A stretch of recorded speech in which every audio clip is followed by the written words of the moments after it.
C'est pas possible. C'est pas possible. C'est pas possible. C'est pas possible. Qu'est-ce que ça évoque pour vous, exactement? Bonjour, je suis Christophe Allard, formateur et coach en entreprise, et comme vous pouvez le voir sur mes cartes de visite, bien plus que ça en réalité dans la pratique. Et j'ai voulu partager avec vous aujourd'hui une vidéo de ma série C'est du vécu. Ce sont des petits formats courts dans lesquels j'ai envie de vous partager des moments d'expérience qui m'ont marqué et dont je me dis peut-être qu'ils peuvent vous inspirer ou peut-être même bien vous aider, ce serait encore mieux. Aujourd'hui, il s'agit d'une séance de coaching que j'ai eue pendant laquelle il s'est passé quelque chose. Parce qu'à un moment, plein de pas possibles sont devenus tout à coup autre chose, ont pris une autre tournure et sont devenus en fait une source de bonne énergie. Alors qu'est-ce qui s'est passé? Eh bien, quand je commence un coaching, j'ai pour habitude de demander à mon coaché de me décrire la situation actuelle. Mais ça, sous la forme d'un dessin. Ici, voilà le dessin que ma coachée m'a présenté. Je ne vous en donne pas la description, la signification, pour des raisons de confidentialité. Mais en fait, quand on fait ce genre d'exercice, eh bien, ça permet après d'aller décrire. Et décrire, ça veut dire aller chercher la signification des symboles qu'on a utilisés. Et en fait, en faisant ça, on accède au subconscient. Et quand on a vraiment terminé la description, on a une image qui est bien plus complète, bien plus riche que ce que j'aurais pu obtenir si j'avais juste demandé « dis-moi un peu la situation aujourd'hui, comment ça se passe ». Parce que on fait le lien entre ces dessins et puis les états d'esprit, les pensées, les émotions, les actions que l'on fait ou qu'on ne fait pas aujourd'hui. Et après avoir fait ce dessin, on en fait un deuxième pour aller décrire la situation telle que le coaché la souhaiterait à la fin de son coaching ou dans 3 mois, dans 6 mois par exemple. Et là, ce qui était marquant, c'est que quand elle m'a présenté ce dessin, tout de suite, elle m'a dit « Ah mais ça, c'est pas possible. Ça, je sais que c'est de toute façon pas possible. » Bien. On a poursuivi notre travail et à un moment, je lui ai expliqué, voilà, le but de notre trajet de coaching, c'est maintenant de faire un pont entre ta situation actuelle et cette situation souhaitée. Et on va pouvoir travailler ensemble, maintenant trouver le chemin, ton chemin, pour te rapprocher de ce que tu souhaites. Et là, de nouveau, j'entendais, oui, mais c'est pas possible, c'est pas possible.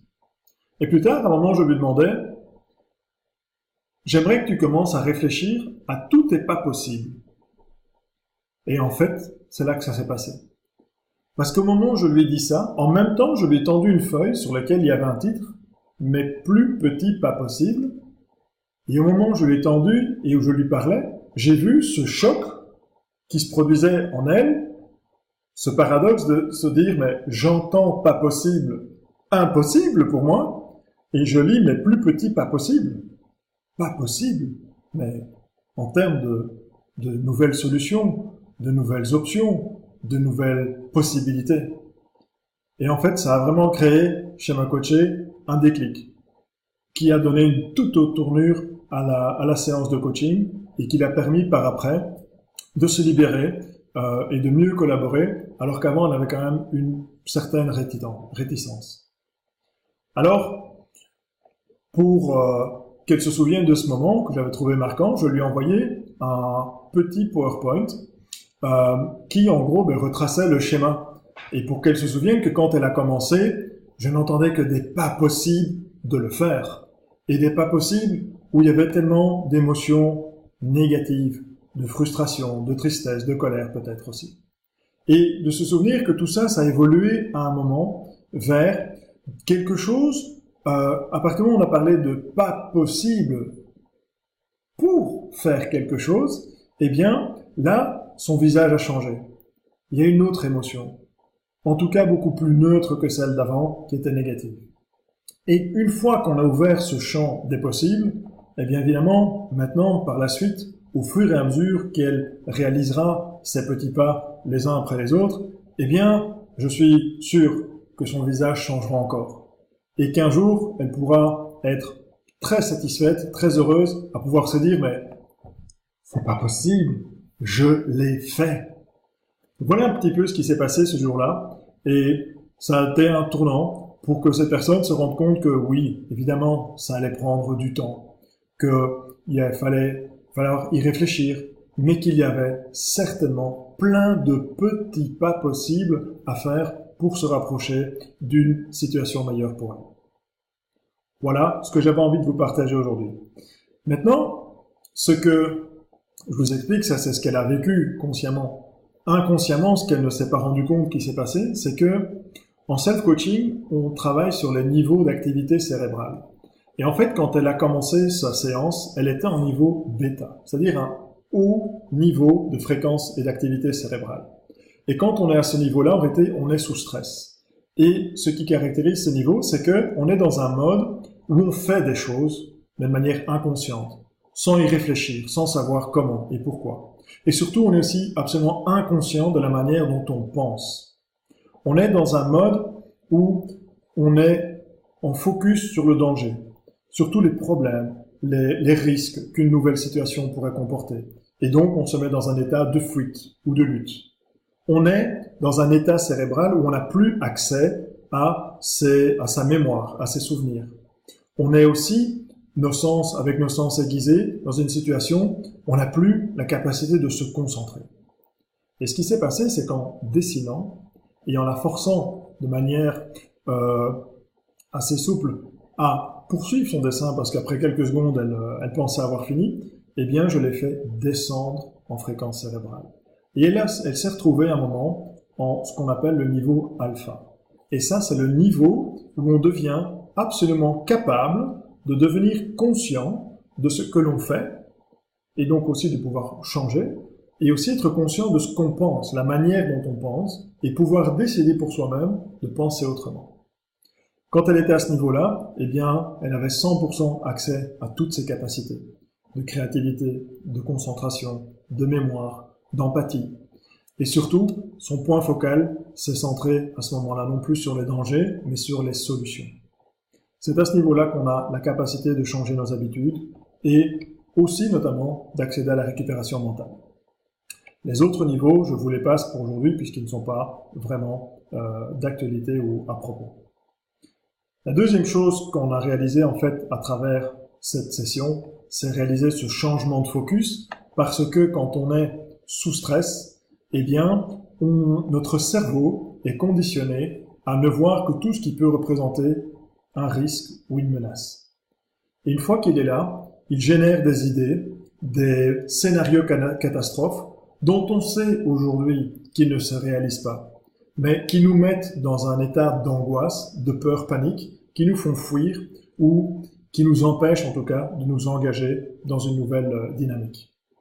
Et le pire de tout, c'est bien sûr cet état-là nous fait rentrer dans notre prophétie autoréalisatrice qui fait que je pense que c'est pas possible, donc je n'essaye pas, donc bien sûr ça ne se produit pas, et tout ça me conforte dans mon idée que c'était pas possible.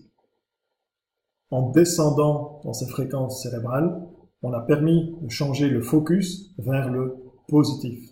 Et ce qui se passe à ce moment-là en self-coaching, c'est qu'en fait, on conditionne le cerveau à aller rechercher à l'avenir systématiquement tout ce qui pourrait être un début de solution ou d'alternative pour résoudre une situation. On consacre toute son énergie à résoudre son problème, plutôt que le fuir ou lutter contre. Et quand ça se passe, on change aussi d'état mental, d'état d'esprit et donc d'émotion. On se sent mieux et dans son cas notamment beaucoup plus confiante et beaucoup plus optimiste. Voilà ce que je voulais vous partager aujourd'hui dans cette vidéo. Alors pourquoi ? Eh bien pour que à l'avenir, quand vous entendrez des pas possibles de vous-même, votre petite voix qui vous parle, ou de vos collaborateurs, de vos employés, eh bien vous ayez le réflexe de repenser à cette vidéo que je vous ai partagée et de vous dire « Ah, pas possible ». Si ça veut dire impossible, première chose, ça veut dire que je suis, ou que mon collaborateur est sous stress. Et que donc il faut commencer par se détendre, redescendre en fréquence cérébrale pour pouvoir à nouveau accéder à toutes ses capacités. Et deuxièmement, une fois qu'on y est, eh bien pouvoir commencer le travail pour changer de focus et transformer tous ces pas possibles, tout ce qui vous limite, tout ce qui vous fait peur, en ces petits pas possibles ou possibles pas, si c'est plus facile pour vous, pour pouvoir entamer un exercice qui, au final, vous sera bénéfique. Voilà ce que je voulais vous partager. Alors, si cette vidéo vous a plu, eh bien, faites-le moi savoir, soit directement, ou en la partageant à d'autres personnes qui pourraient être elles-mêmes intéressées. Et si vous avez envie de découvrir le self-coaching, dont j'ai abordé quelques concepts, eh bien, contactez-moi par mail, par téléphone, par LinkedIn. Je me ferai un plaisir de faire votre connaissance et de vous faire découvrir également ce superbe concept qui personnellement a changé ma vie puisque je suis là aujourd'hui à vous en parler.